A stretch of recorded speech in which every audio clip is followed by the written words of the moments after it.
Salut les amigos, bienvenue sur ma chaîne YouTube Gentil où on va faire une petite révision de l'histoire-géographie avec les fiches de révision. Mais avant, j'aimerais vous montrer un truc. Regardez, là. Attendez, je le fais.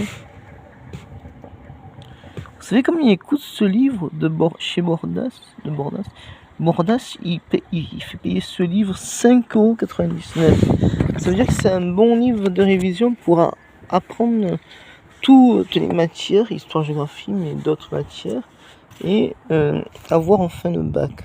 Donc, alors attendez, là je vais l'ouvrir, je vais faire une première.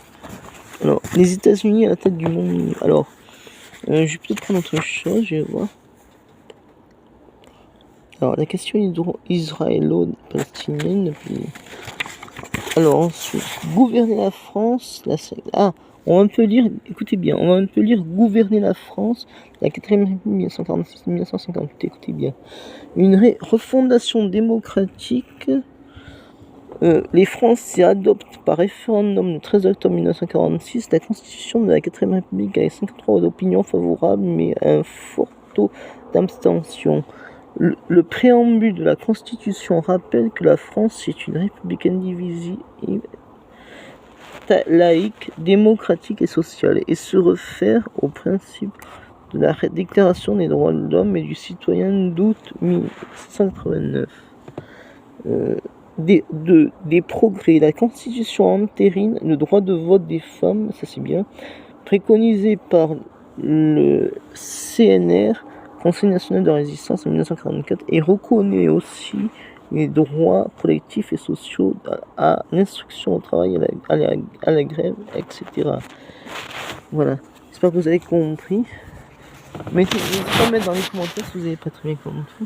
Bon ben, alors maintenant je continue à énumérer la suite. Alors, un régime strictement parlementaire, un régime bicaméral.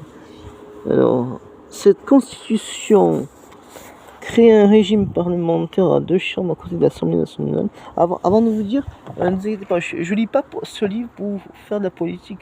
C'est juste pour vous apprendre un peu ceux qui veulent avoir le bac et pour encourager les futures générations.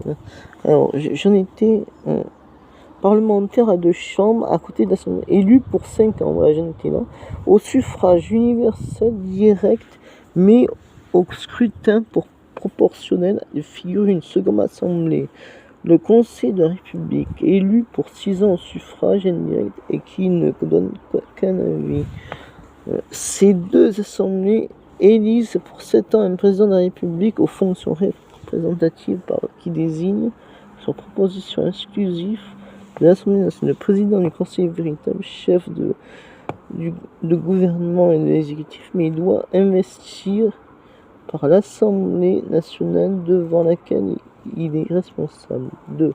Un législative renforcée, ainsi l'Assemblée nationale peut renverser le Conseil des ministres collectifs responsables devant elle, en lui refusant sa confiance, article 49, ou en volant une motion de censure, article 50.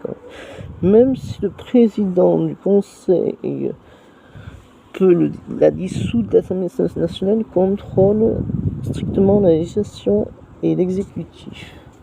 Donc, vous savez, moi, la politique, c'est pas pour parler de politique, c'est juste pour voilà, pour vous apprendre, pour que vous connaissiez un peu.